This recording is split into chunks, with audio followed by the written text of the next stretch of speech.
గ్రామము నాది. అది సెవెంత్ వార్డు ఇండిపెండెంట్ అభ్యర్థిగా నేను నామినేషన్ వేసినాను. అయితే కాంగ్రెస్ పార్టీలో నేను గత 5-6 ఏళ్ళ నుంచి నేను పనిచేసినాను. అయితే ఏం చేసిరంటే టికెట్ నాకు ఇస్తా అని చెప్పేసి లాస్ట్ మూమెంట్లో నాకు టికెట్ ఇవ్వకుండా నా సొంత తమ్ముడైన వెంకటేష్కు టికెట్ ఇచ్చారు. ఒక డమ్మీ క్యాండిడేట్ తీసుకొచ్చి వాళ్ళ పరిపాలన మీద కూర్చొని మేము గద్దె వెళ్దామని గత చేసిన సర్పంచ్ వాళ్ళందరూ ఇలా చూస్తున్నారు. గత వాళ్ళు ఏం చేసిరు అనేది మన పెద్దపల్లి ప్రజలందరూ తెలుసు. మనము ఎంత చేసినా వాళ్ళ రెడ్డి రాజకీయం నడుస్తుందో పెద్దపాట్ల. మళ్ళీ ఇప్పుడు డమ్మి క్యాండిడేట్కు ఓట్లు ఎత్తే మళ్ళీ ఆయన హైదరాబాద్ బిజినెస్ కొరకు హైదరాబాద్ వెళ్ళిపోతాడు. కాబట్టి పెద్దపాటి ప్రజలందరూ గమనించాలి. మళ్ళీ వాళ్ళే రెడ్డి రాజకీయం, వాళ్ళే 5 మళ్ళీ పెద్దపాటు వెళ్తారు. కాబట్టి పెద్దపాటి ప్రజలందరూ దీన్ని గమనించి మంచి క్యాండిడేట్ని ఎన్నుకోవాలి సర్పంచ్గా మనము. అంతేకాకుండా మనము ఎన్నో ఇబ్బందులు పడుతున్నాము.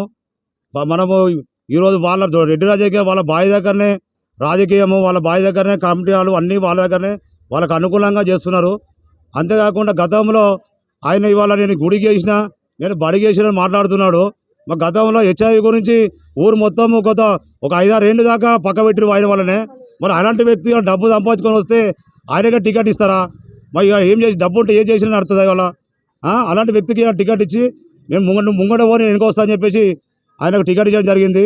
కాబట్టి మన ప్రజలందరూ గతంలో 2001లో మన అందరినీ పక్క పెట్టి ఉమ్మడి వరంగల్ జిల్లాలో మన హెచ్ఐవి ఉందని చెప్పేసి ఊరు మొత్తము చెప్పడం జరిగింది ఆయన వ్యక్తికి.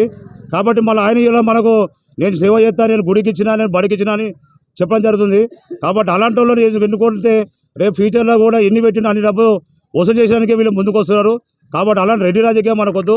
మనలాంటి అంతెందుకు నా సొంత తమ్ముడైన వెంకటేశ్వరిని నా మీదకి ఉసగొలిపిరు సెవెంత్ వల్ల. వాళ్ళు నేను ప్రశ్నిస్తా పెట్టి గెలిస్తే గ్రామ పంచాయతీ అడుగుతా అని చెప్పేసి నా మీదకి వాళ్ళని దాడిగా చేసారు. సెవెంత్ వాడు వాళ్ళు కూడా అందరు ఊరంతా కలిసి గమనించి మనం మంచి క్యాండిడేట్ని ఎన్నుకోవాలని నా యొక్క మనవి.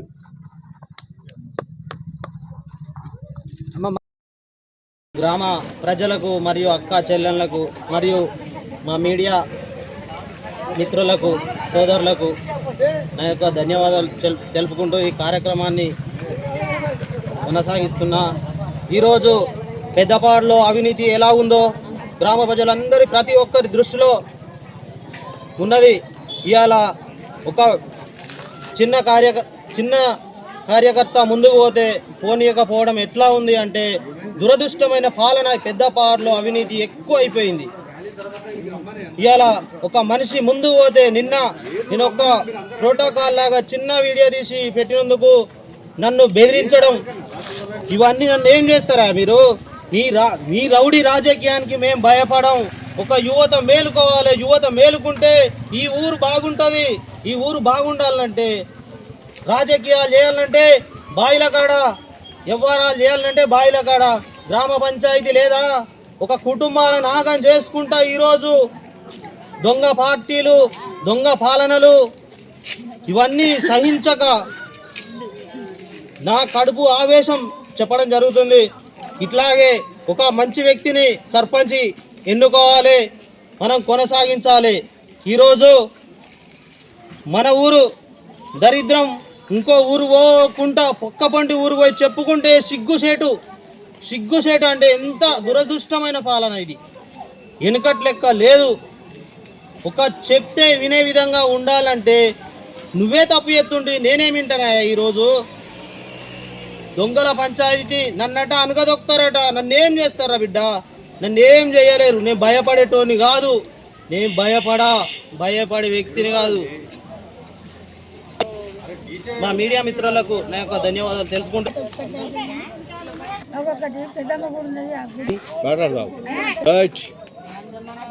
నమస్తే, నా పేరు కరుణాకరు, నేను జర్నలిస్టును. నేను పెద్దపాడు గ్రామము నాది. అది సెవెంత్ వార్డు ఇండిపెండెంట్ అభ్యర్థిగా నేను నామినేషన్ వేసినాను. అయితే కాంగ్రెస్ పార్టీలో నేను గత 5-6 ఏళ్ళ నుంచి నేను పనిచేసినాను. అయితే ఏం చేసిరంటే టికెట్ నాకు ఇస్తా అని చెప్పేసి లాస్ట్ మూమెంట్లో నాకు టికెట్ ఇవ్వకుండా నా సొంత తమ్ముడైన వెంకటేష్కు టికెట్ ఇచ్చారు. ఒక డమ్మీ క్యాండిడేట్ తీసుకొచ్చి వాళ్ళ పరిపాలన మీద కూర్చొని మేము గద్దె వెళ్దామని గత చేసిన సర్పంచ్ వాళ్ళందరూ ఇలా చూస్తున్నారు. గత వాళ్ళు ఏం చేసిరు అనేది మన పెద్దపల్లి ప్రజలందరూ తెలుసు. మనము ఎంత చేసినా వాళ్ళ రెడ్డి రాజకీయం నడుస్తుందో పెద్దపాట్ల. మళ్ళీ ఇప్పుడు డమ్మి క్యాండిడేట్కు ఓట్లు ఎత్తే మళ్ళీ వాళ్ళే ఆయన హైదరాబాద్ బిజినెస్ కొరకు హైదరాబాద్ వెళ్ళిపోతాడు. కాబట్టి పెద్దపాటి ప్రజలందరూ గమనించాలి. మళ్ళీ వాళ్ళే రెడ్డి రాజకీయం, వాళ్ళే 5గురు మళ్ళీ పెద్దపాటి వెళ్తారు. కాబట్టి పెద్దపాటి ప్రజలందరూ దీన్ని గమనించి మంచిగా క్యాండిడేట్ని ఎన్నుకోవాలి సర్పంచ్గా మనము. అంతేకాకుండా మనము ఎన్నో ఇబ్బందులు పడుతున్నాము. మనము ఈరోజు వాళ్ళ రెడ్డి రాజకీయం వాళ్ళ బావి దగ్గరనే రాజకీయము, వాళ్ళ బావి దగ్గరనే కమిటీ వాళ్ళు అన్నీ వాళ్ళ దగ్గరనే వాళ్ళకు అనుకూలంగా చేస్తున్నారు. అంతేకాకుండా గతంలో ఆయన ఇవాళ నేను గుడికి చేసిన, నేను బడికి చేసిన మాట్లాడుతున్నాడు. మా గతంలో హెచ్ఐవి గురించి ఊరు మొత్తం ఒక 5-6 ఏళ్ళు దాకా పక్క పెట్టి ఆయన వల్లనే. మరి అలాంటి వ్యక్తి డబ్బు సంపాదించుకొని వస్తే ఆయనగా టికెట్ ఇస్తారా? మరి ఇక ఏం చేసి డబ్బు ఉంటే ఏం చేసినా నడుతుంది ఇవాళ. అలాంటి వ్యక్తికి టికెట్ ఇచ్చి నేను ముంగట పోని వెనుకొస్తా అని చెప్పేసి ఆయనకు టికెట్ ఇవ్వడం జరిగింది. కాబట్టి మన ప్రజలందరూ గతంలో 2001లో మన అందరి పక్క పెట్టి ఉమ్మడి వరంగల్ జిల్లాలో మన హెచ్ఐ ఉందని చెప్పేసి ఊరు మొత్తము చెప్పడం జరిగింది అయిన వ్యక్తికి. కాబట్టి మళ్ళీ ఆయన మనకు నేను సేవ చేస్తాను, నేను గుడికి ఇచ్చినా, నేను బడికి ఇచ్చినా అని చెప్పడం జరుగుతుంది. కాబట్టి అలాంటి వాళ్ళు ఎన్నుకుంటే రేపు ఫ్యూచర్లో కూడా ఎన్ని పెట్టినా అన్ని డబ్బు వసూలు చేయడానికి వీళ్ళు ముందుకు వస్తున్నారు. కాబట్టి అలాంటి రెడ్డి రాజకీయం మనకొద్దు. మనలాంటి అంతెందుకు నా సొంత తమ్ముడైన వెంకటేశ్వరిని నా మీదకి ఉసగొల్పిరు సెవంత్ వల్ల. వాళ్ళు నేను ప్రశ్నిస్తా నిలబెట్టి గెలిస్తే గ్రామ పంచాయతీ అడుగుతా అని చెప్పేసి నా మీదకి వాళ్ళని దాడిగా చేసారు. సెవంత్ వాళ్ళు కూడా అందరికి ఊరంతా కలిసి గమనించి మనం మంచి క్యాండిడేట్ని ఎన్నుకోవాలని నాదొక మనవి. అందరికీ నమస్కారము. 7వ నెంబర్లో మా ఆయనకు టికెట్ ఇస్తాని అలా పిలుచుకొని రాపించుకొని పేరు రాజకీయం అంటే ఇట్లున్నది. సర్పంచ్ కానీ శ్రీధర్రెడ్డి పటేలు, నామల బుచ్చపాతి వీళ్ళందరూ కలిసి మా ఆయనకు టికెట్ ఇవ్వకుండా మా మరిదికి ఇవ్వడం జరిగింది. జర అందరికీ దయచేసి చెప్తున్నాం, మేము 7వ నెంబర్లు ఇల్లు పడ్డాము. జర చూసి వేయండి ఓట్లు అని ఇంటింటికి నల్లేసిండు. మాకు చిన్నలకు పెద్దలకు నీళ్లు తాగమని, నీళ్లు తాగుని స్నానాలు చేయని, అక్కలు చెల్లెళ్ళు అని నల్లేసిండు. అసమంటే ఆయనకు మనం దూరాన్ని కొడితే బాగుంటుందా? బాగుంటుంది. మాకు కూడా సాయం చేసిండు. జనానికి నీళ్లు లేని నీళ్లు తెచ్చిండు. అక్కడ దేశం పోయి కూడా నీళ్ళు తెచ్చిండు. ఊరందరూ సవలత్ చేసిండు, దేశం అంతా సవలత్ చేసిండు. అసమంటే ఆయనను అడుగు దొక్కకూడదు. అసమంటే ఆయనను మనం ముందు తేవాలి. ముందు తెచ్చి మనం ఏదైనా కొట్లాడుకొని తినాలి ఉండాలి. మనం ఎలా మనం ఆయన పార్టీకే మనం నిలబడి జనం అంతా ఉండాలి.